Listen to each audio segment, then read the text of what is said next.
After, I guess, evaluating film of the first game, what you like most about the way you guys played?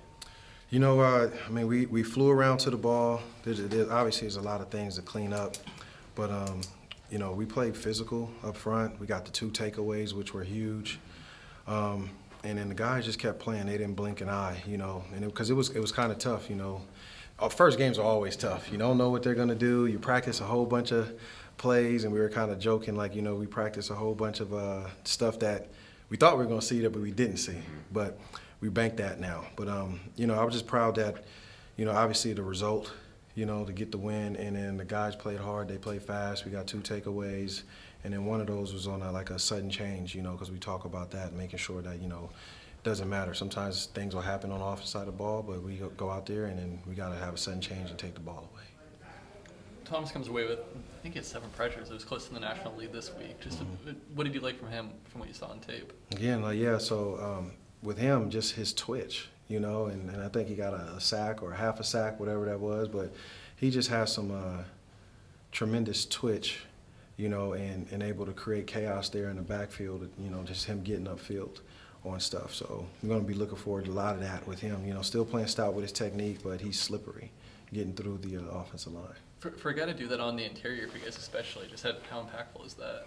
I mean, it is great. I mean, just because it's, you know, guys with great quickness like that, and you're playing against some bigger bodies and guys who don't change direction as well sometimes, you know, interiorly. I mean, that's very impactful because, you know, you can draw up schemes and all that type of stuff, but when you could just let them go and play technique and a guy makes a play, winning his one-on-ones, that's very impactful. Is he a guy who's, you mentioned the twitchiness, who can move all the way outside like a 4 and impact there? How do you see his role kind of progressing? Well, he's been all across the defensive line, so where I see it progressing, like that's going to be week to week where we need him, you know. But you know, he's been playing, you know, that, you know, 5 technique, you know, and some of that, and then 3 technique. That's probably about where he needs to play and be. Pretty much a new secondary. How do you feel like they performed on Saturday? I mean, we performed well. I mean, we got to get closer on some routes. You know, Idaho State did some stuff we got to be tighter on coverage, and we talked about that. But you know, just proud of how the guys played. I mean, it was a lot of plays, and some guys played a lot of plays, you know, within that. But I would say, you know, a lot of reps, you know, with J-Rob, Skyler, Jack Kane, you know, Noble, Cy got in the mix too. Wanted to find out, you know, exactly what we have, and you know, hopefully we can get some of those other younger guys in there this week. Kane played, I think he was tied for the most snaps on defense. Mm-hmm. What is it about him that has kind of garnered your trust? Just his communication and preparation, the way that he communicates on the field, and you know, he kind of gets everybody lined up and he executes his job too. And that's kind of was garnered my trust, our trust within the defense, you know. So. What about from a physicality and performance standpoint? Like what does he bring to that position? Yeah, just where he needs to be. So with that, you know, operating from a defensive back standpoint, you got to make the calls. You're kind of like the quarterback of the defense. So you got to know where you're going to be and then make the call so that you can, what we call setting the umbrella.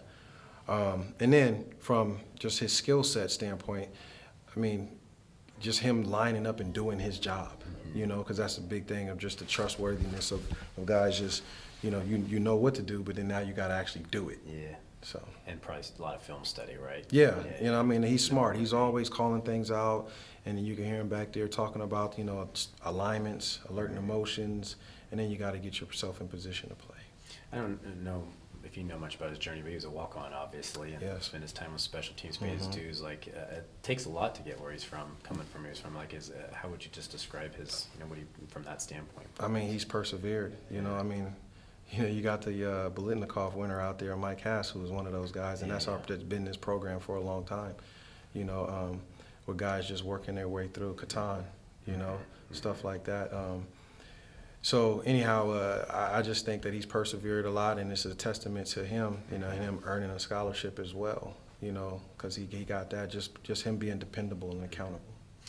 Looking at San Diego State, what have you seen from them? It's kind of a different beast this week, it seems like, from last week. Yeah, they ran the ball really well, you know, versus Texas E-Commerce. They ran the ball really well. Their back had 200 yards.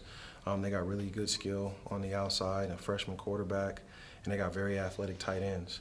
And I think their head coach is calling the plays, does a great job. He did that from way back. He's at Kent State, and then at Colorado.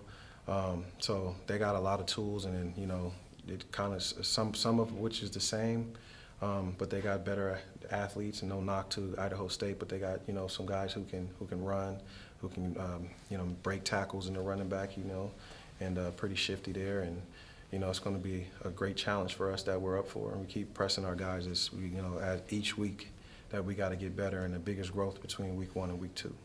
Olu goes out early, probably changes your planned rotations for the day. Was there one guy in particular who had to step up and maybe play a bigger role than you were thinking of going into the game? No, I mean, we kind of played with, you know, obviously Nico was on the other side, Z came in there, and then had to play with Tyree a little bit. So there was no one particular guy. Within that, I mean, I think that room is developing, you know, also with the addition of Shamar, who's going to end up seeing the field this week.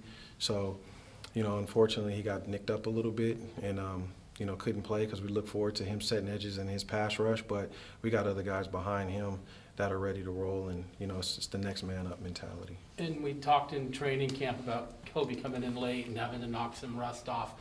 When it got to actually the game time, what did you see from him? You know, Kobe got in there, and so I can't remember exactly how many snaps it was, you know, but again, just as a whole, we got to play tighter coverage, you know, and kind of just knocking that rust off of him. You know, hey, man, you got to play great technique and great eyes, and I mean, he got a couple plays in there, but this is going to be the week right here. So we're going to find out a lot about, you know, especially against these good receivers San Diego State has. It seemed like there were a couple of times when you guys were in a zone and their receivers were able to find a little spot in that. Did you see that? And no, we were in man. That's why I go back to tight coverage. Oh. You know, we got to understand, like, okay, it might be 3rd and 10, and we got to go get down and get on those guys. Okay. You know, because the pressure, if we're going to have tight coverage, we're trying to get the quarterback to hold that ball a little bit longer so that way our rush can get there. And then on the other hand, you know, our rush has got to get there, you know, at the same time too. So it was, yeah. You brought up their running back. I think he has more yards from scrimmage than anybody in college football through his career. Like, what do you see on film from him, and what makes him so effective?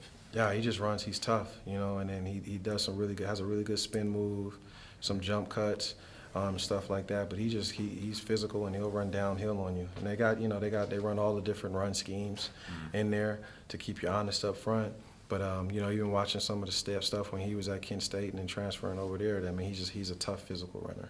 I guess it's good you had a month facing you guys every day, huh? Yeah. I mean, our running backs with Jam and those guys, tough and physical as well. So, no, like I said, we got to go on the road, you know, and our mentality is business trip, going on the road and versus a high quality opponent, and you know, we just got one job: to play fast, play physical, and let's go execute.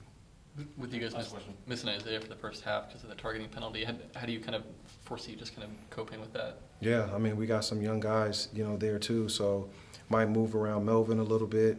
And then we got Dexter being there, and then, you know, Aiden and Jairus. So Coop has been developing that room, moving those guys around. So until we get them back in the second half, like I said, it's just next man up mentality.